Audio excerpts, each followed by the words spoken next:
You are an embarrassment to this hospital. I will make sure you never practice medicine again.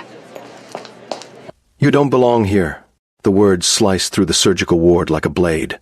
Dr. Nadia Okonkwo's hands froze mid-stitch as the Korean woman in designer clothes stormed toward her, eyes blazing with contempt. But before Nadia could respond, the doors burst open. 6 men in black suits flooded the room, and at their center stood Him Kang Min Ho, the man whose face decorated wanted posters across 3 continents, the ghost of Seoul's underworld. His eyes locked onto Nadia's, and something impossible shifted in his chest. Something that felt terrifyingly like recognition, like fate, like the beginning of an obsession that would burn down everything he'd built. Because Min Ho had just found the woman who'd saved his dying brother's life, and he would never, ever let her go. If you're ready for a story that's going to have you holding your breath, falling in love, and questioning everything you thought you knew about destiny, then settle in, gorgeous souls. Hit that subscribe button right now, because this journey is about to change you. Let's dive in.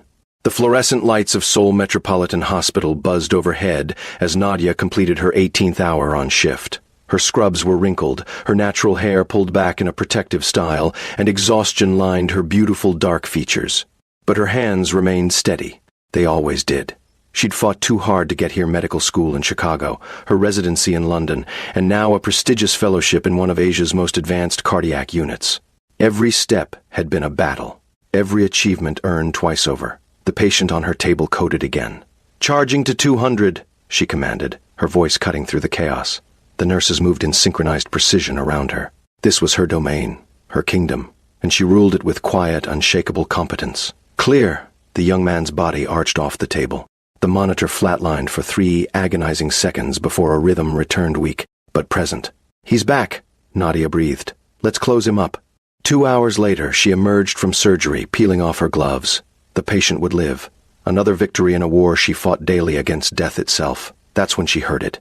What is she still doing here? Nadia turned slowly. A woman in her 60s stood at the nurse's station, draped in Chanel, her face twisted with disgust. Mrs. Kang Soo-yeon, the patient's mother. "Excuse me?" "You heard me."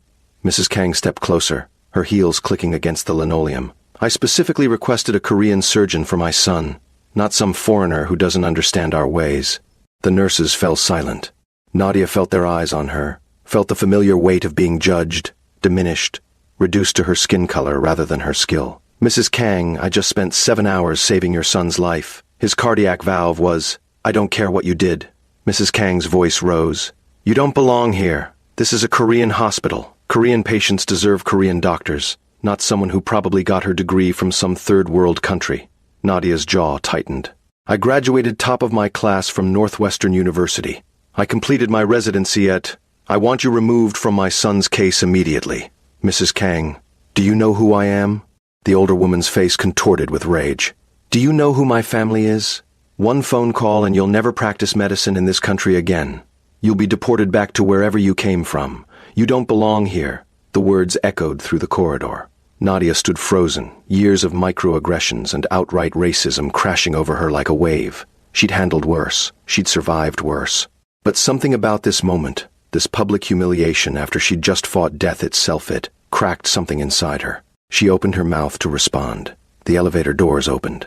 6 men in black suits emerged first, their movements precise, their eyes scanning every corner of the ward. Then he appeared. Kang Min Ho moved like shadows given form.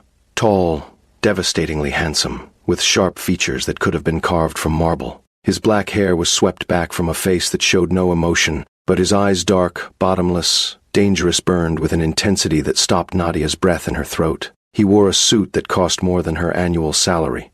A thin scar ran along his jawline, and when his gaze landed on her, she felt it like a physical touch. "Mother." His voice was deep, controlled. "What's happening here?" Mrs. Kang immediately softened, rushing to her eldest son. "Min Ho, thank goodness you're here. This woman, this foreigner, she operated on Ti-yoon without authorization. I want her removed. I want her license revoked.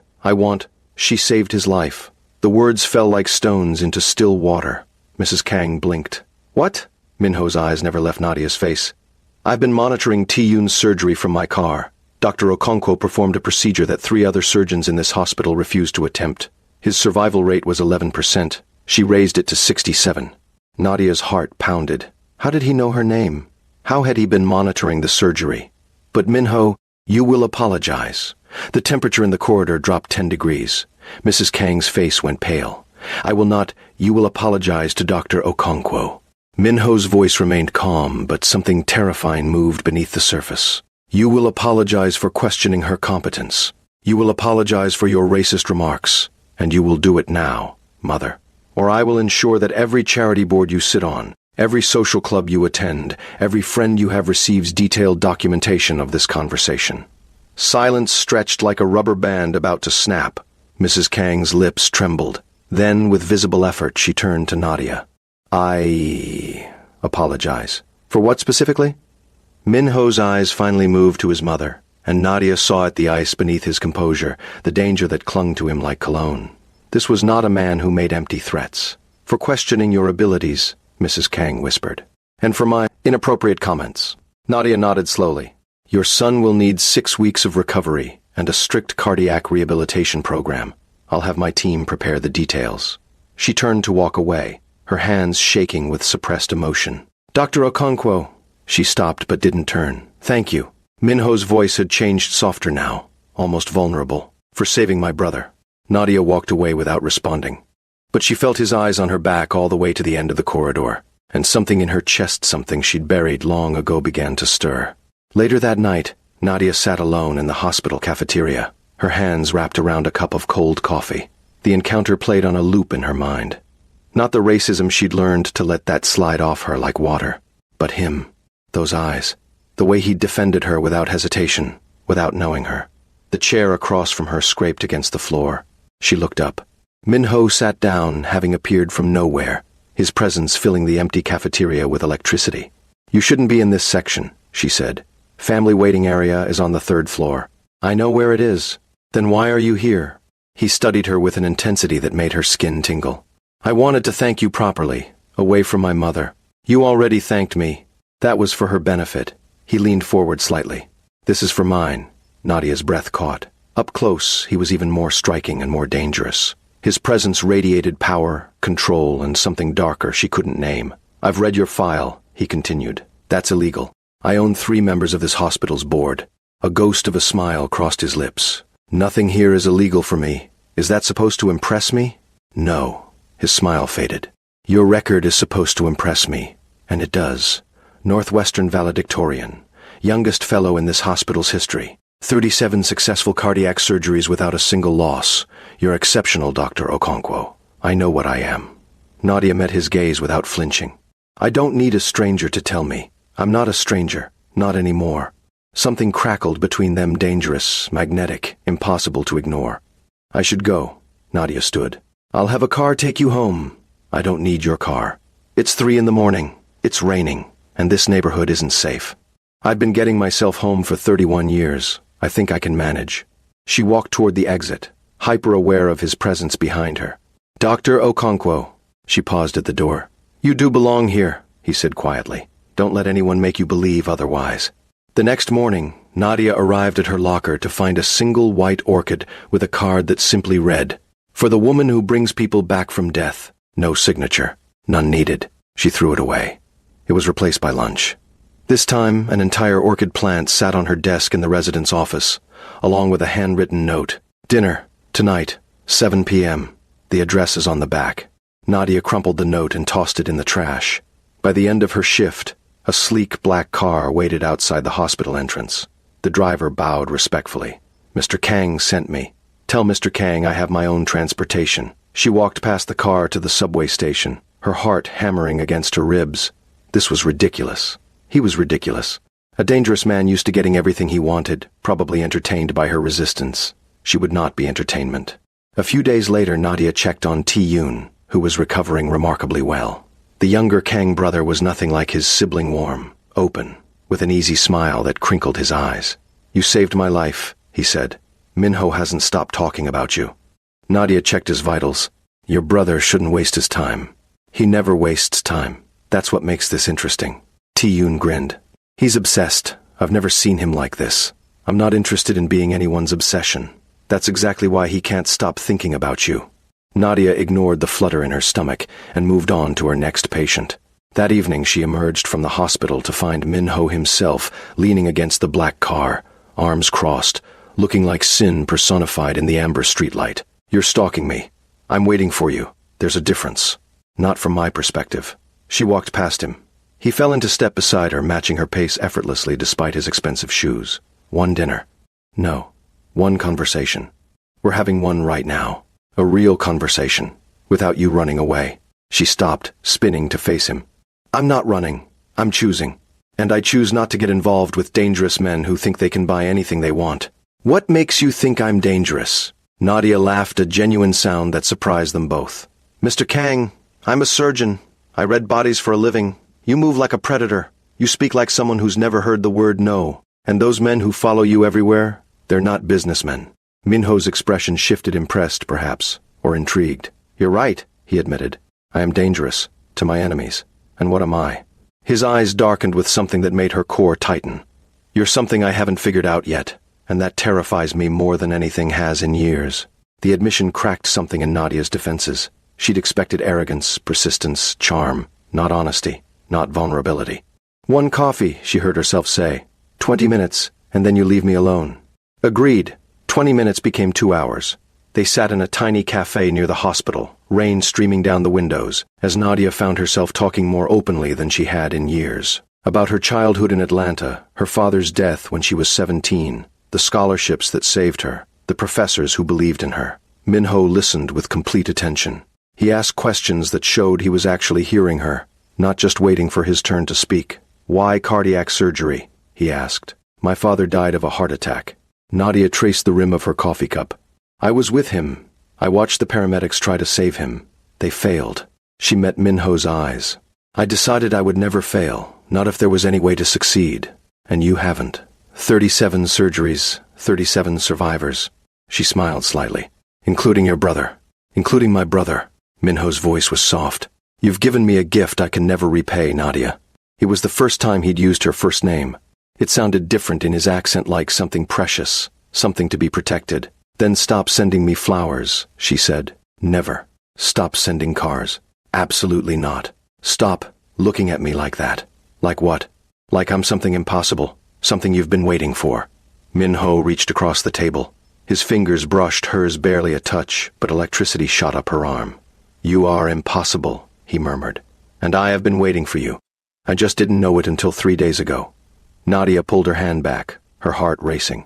"I should go. I'll drive you." "No. Then I'll watch until you're safely in a taxi." "That's not—" She stopped, seeing the genuine concern in his eyes. No one had looked at her like that in years, like her safety was the most important thing in the world. "Fine." The following morning, everything changed. Nadia entered the hospital to find chaos. Police officers swarmed the lobby. Nurses whispered in clusters. And when she reached the cardiac ward, she understood why. Ti-Yoon's room was empty. "What happened?" she demanded of the nearest nurse. "They took him." The young woman's face was pale with terror. "Men with guns. They said they were transferring him, but..." Nadia's blood ran cold. She grabbed her phone and dialed the number she'd programmed in last night against her better judgment. Minho answered on the first ring. "Where is my brother?" "I don't know. I just arrived." "Stay there." His voice was ice and fire, barely controlled rage. "Don't move. Don't speak to anyone. I'm coming." He arrived in 12 minutes with an army. Not literally, but the men who swept through the hospital moved with military precision. Minho strode through them like a general, his face carved from stone, his eyes burning with a fury that made everyone step back. "The cameras," he barked at one of his men. "Pull all footage from the last 4 hours. Every exit, every stairwell." "Already done, sir. They left through the service entrance. 3 vehicles. We're tracking now." Minho turned to Nadia. His expression softened almost imperceptibly. "Are you all right?" "I'm fine, but Ti-Yoon, he's still recovering. If they stress his heart..." "I know." Minho's jaw tightened. "That's why they took him. To get to me." "Who?" "Enemies. The kind that don't stop until they're stopped." An hour later, Nadia found herself in a place she'd never expected: Minho's headquarters. The building appeared to be a legitimate corporation from the outside, but the basement revealed a different reality. Banks of monitors. Armed men. A command center that would rival any military installation. "You should have taken me home," she said. "You're safer here." Minho didn't look up from the screens. "They know about you now." "Know what about me? That you saved Ti-Yoon. That you matter." "I don't matter. I'm just his doctor. Minho finally turned, and the intensity in his eyes stole her breath. You matter, he said quietly. To me, and that makes you a target. Before Nadia could process those words, one of his men shouted, We've got a location. The next 6 hours were a blur. Nadia insisted on coming. Ti-Yoon would need medical attention the moment he was rescued. Minho refused, argued, commanded. She stood her ground. I've operated on dying men for 18 hours straight, she told him. I've held hearts in my hands. I don't break. Something flickered in his eyes.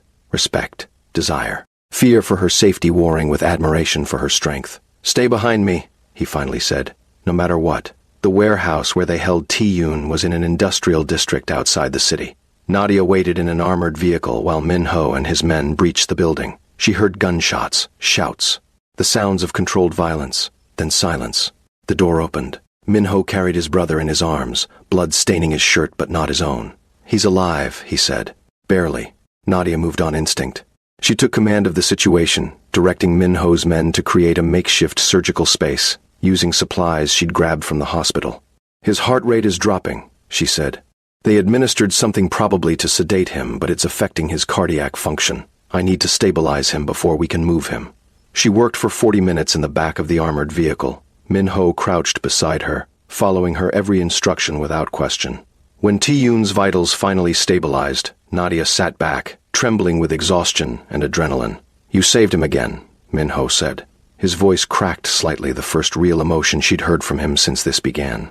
That's my job. No. He caught her hand, blood and all. That's who you are. A few days later, with Ti-Yoon safely recovered in Minho's private medical facility, Nadia tried to return to her normal life. It proved impossible. She found herself looking for Minho everywhere in the hospital corridors, outside her apartment, at the cafe where they'd had their first real conversation. He gave her space. But the flowers never stopped. Each day, a new arrangement appeared at her desk with notes that grew progressively more revealing. I missed your voice today. Watched a surgery documentary. Thought of you the entire time. My mother asked about you. I told her you were the most remarkable woman I've ever met. That evening, Nadia showed up at his building unannounced. The security guards clearly knew who she was. They escorted her up immediately. Minho opened the door himself, still wearing his work clothes, his tie loosened, surprise and hope warring on his face. The flowers have to stop, she said. Okay, the notes have to stop. Whatever you want. You have to stop making me think about you every second of the day. His breath caught. That one might be difficult. She stepped closer. This is insane. We barely know each other. You're whoever you are, and I'm a surgeon who doesn't have time for... He kissed her. Not demanding, not aggressive.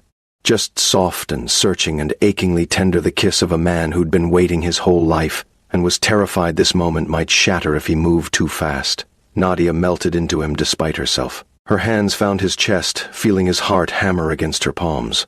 His arms wrapped around her waist, pulling her closer, closer still. When they finally broke apart, both breathing hard, she saw tears in his eyes. I never believed in this, he whispered. Love at first sight, destiny, any of it. I thought it was weakness. But then I saw you standing in that corridor facing down my mother, refusing to break, and something inside me recognized you, like I'd been looking for you without knowing it. Minho, I don't deserve you. I know what I am, what I've done, but I will spend every day of my life trying to be worthy of you, Nadia. If you'll let me. She kissed him again. That night, in the safety of his penthouse, with the city lights glittering through floor-to-ceiling windows, they finally stopped fighting what had been building between them. They came together in a collision of relief and revelation, tenderness and passion, whispered confessions and promises made without words. When Nadia woke the next morning, the bed beside her was empty. Cold panic gripped her chest. Of course he was gone. What had she expected? A man like that, someone who could have anyone, why would he stay? She dressed quickly, fighting tears, her old wounds tearing open. Abandoned again, used again. She should have known better. She was heading for the door when it opened. Minho stood there holding a tray of breakfast coffee, fresh fruit, what looked like handmade pastries. Where are you going? I thought... She stopped. You weren't here. Understanding dawned on his face. He set down the tray and crossed to her in 3 strides, taking her face in his hands. I'm not going anywhere, he said fiercely. Not ever. I woke up early to make you breakfast. I was gone for 20 minutes, Nadia. 20 minutes. His eyes bored into hers. I don't know who hurt you before. but I will spend the rest of my life proving that I'm not them. By the end of the week, news of their relationship had leaked. The hospital board called Nadia in for a meeting. Concerned donors. Questions about conflicts of interest. Rumors about how she'd really gotten her fellowship. The racism she'd faced before amplified tenfold. Someone started an online campaign questioning her credentials. Anonymous complaints flooded the hospital's inbox. She came home to find Min-ho in her apartment. She'd given him a key reading something on his phone with an expression that could have frozen fire. "You've seen it," she said. "I've handled it. Min-ho, you can't just... The person who started the campaign is one of the rival surgeons you beat out for your fellowship. He's currently under investigation for medical malpractice. The complaints have been traced to a single IP address belonging to one of my mother's former social acquaintances. She's being dealt with." Nadia sat down heavily. "I can fight my own battles. I know." He knelt before her, taking her hands. "But you don't have to anymore. Your battles are my battles now. Your enemies are my enemies. Your pain is my pain." He kissed her knuckles. "When will you understand that?" A few days later, she finally met Mrs. Kang again. The older woman had requested the meeting, and Nadia agreed against Min-ho's wishes. They sat in a private room at the hospital. Mrs. Kang looked older than she had weeks ago, something broken behind her carefully maintained facade. "I owe you more than an apology," Mrs. Kang said quietly. "You saved both my sons, Ti-yoon in surgery, and Min-ho." She paused. "He was dying before he met you, not physically, but inside, cold, closed off, unreachable. He's not unreachable, not anymore." Mrs. Kang's eyes glistened. "Because of you. I understand why you reacted the way you did," Nadia said carefully. "I don't agree with it, but I understand that fear makes people cruel. I was more than cruel. I was evil." Mrs. Kang bowed her head. "In my country, there is shame in admitting error, but there is greater shame in failing to acknowledge the truth. You are extraordinary, Dr. Okonkwo, and I am grateful, truly grateful that my son found you." That night, Min-ho took Nadia to the rooftop of his building. The entire space had been transformed, thousands of white lights, a string quartet playing softly, and a table set for two overlooking the glittering Seoul skyline. "What is this?" "A proper date." He smiled a real smile, not the controlled expressions he showed the world. "You said I never properly took you to dinner. You were right." They ate, they laughed. They talked about futures and fears and all the things they'd been too guarded to discuss before. Then Min-ho stood and crossed to her side of the table. He knelt. Nadia's heart stopped. "I was going to wait," he said. "Another month, maybe two. I didn't want to frighten you with how much I feel, but life is short. I've seen how quickly it can be taken away." He pulled out a ring, simple, elegant, a single perfect diamond that caught the light like captured starfire. "I don't want to wait another day without knowing you'll be mine forever." "Min-ho! Marry me, Nadia. Let me spend the rest of my life showing you what love looks like. Let me protect you, cherish you, stand beside you through every battle. Let me give you the family you deserve." Tears streamed down her face. Yes, he slid the ring onto her finger and kissed her with everything he had, every word he didn't know how to say, every promise he intended to keep. 3 months later, they married in a ceremony that defied expectations. Not a grand affair for society pages, but an intimate gathering on a private beach. Nadia's mother and sister from Atlanta, Ti-yoon standing as best man, a small circle of genuine friends. Nadia wore white silk that flowed around her curves like water. Min-ho looked at her as if she'd hung the moon and stars. When they exchanged vows, there wasn't a dry eye present. "I was lost before I found you," he said. "I didn't know what I was looking for, but the moment I saw you standing your ground, refusing to break, I knew. You were my home, my heart, my everything."